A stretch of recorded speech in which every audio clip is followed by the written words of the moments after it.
Hi, I'm Matt, and welcome to Tech Tested. Have you ever been to a LAN party where everyone is showing off their fancy new gaming rigs, but there's that kid in the corner that gets left out because his computer looks like crap? Well, don't count that kid out quite just yet. Today, we're going to teach you how to build an AMD-based sleeper computer.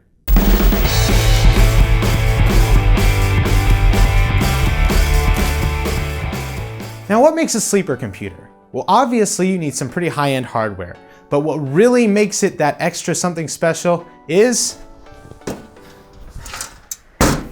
a really crappy looking case.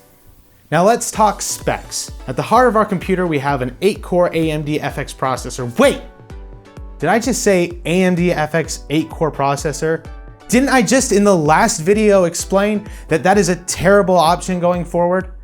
Well, yes, except for one. There is a caveat. The AMD FX 8320E is a very low budget 8-core processor from AMD that for the price of an FX 8350, you can get not only the processor, but an aftermarket CPU cooler as well, which can allow you to overclock it not only to, but beyond the speed of the FX 8350. Next up, we have our graphics card, an AMD R9 290X. While it's a flagship GPU of yesteryear, it still competes with the NVIDIA GTX 970 or the R9 390 of today. For our CPU cooler, we have the ever so popular Cooler Master Hyper 212 Evo, which is shown to be a king in the price to performance market. For our motherboard, we have the ASRock 970M Pro 3. And while it's still a micro ATX motherboard, it has a lot of the features most enthusiasts are going to be looking for, a 970 chipset, and it's a very low price for what you're getting. For our power supply, I went with an EVGA 850B2, mainly because I already had it, but also because I found EVGA power supplies are very good at overclocking processors. We're also going with 16 gigabytes of 1600 DDR3 memory from HyperX, and we're going with just your generic SSD. You can save money by going with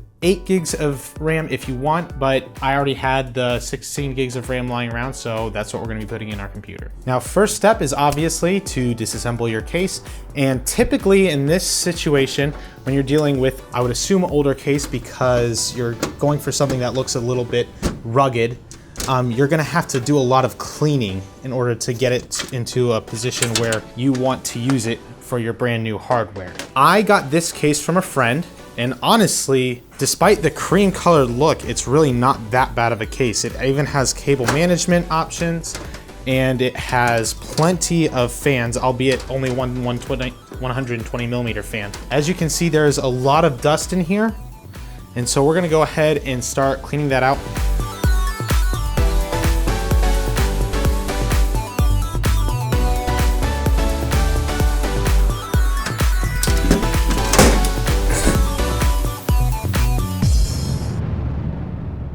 I don't know where these LEDs are supposed to go.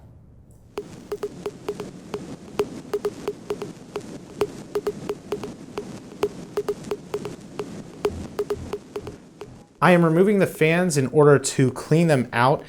I was trying to clean them out with compressed air, but that wasn't doing the trick, so we're actually going to wipe down all the fan blades on each fan.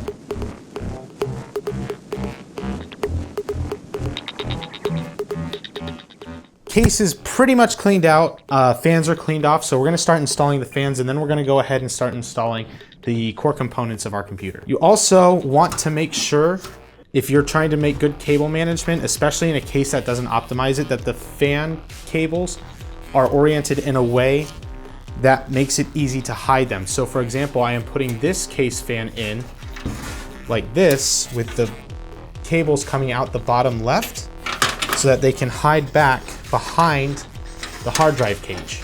All right, now that our computer case is mostly clean and so are our fans, we're gonna start installing our motherboard. First thing you want to install when putting together your computer is your IO shield. Drivers, who uses those? Manuals are for girls. Motherboard. And I have actually already, because I tested this system on my test bench, I have already installed not only the bracket for the Hyper 212 Evo, but also the processor. So I'm just going to lay this in here.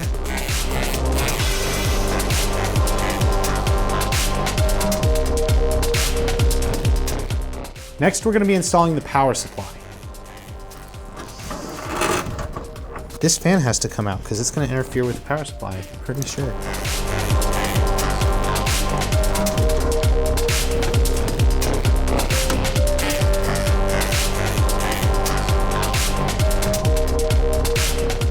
Next step, we're going to install our CPU cooler.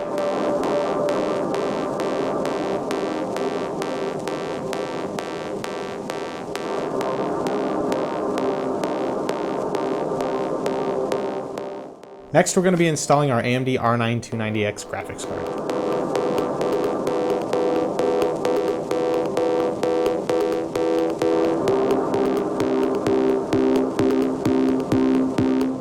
Because this case doesn't really lend itself that well to running your cables behind the motherboard, I'm actually going to reroute some of my cables so that they are coming out here, but actually going behind the drive bay cages.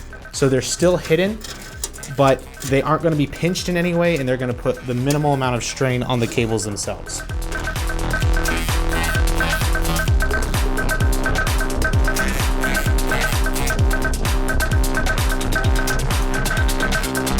So I told Josh I can pull this off when I haven't quite verified. Actually, I just verified that I can. There's not really a good place to mount SSDs in old cases because most cases didn't support 2.5 inch hard drives.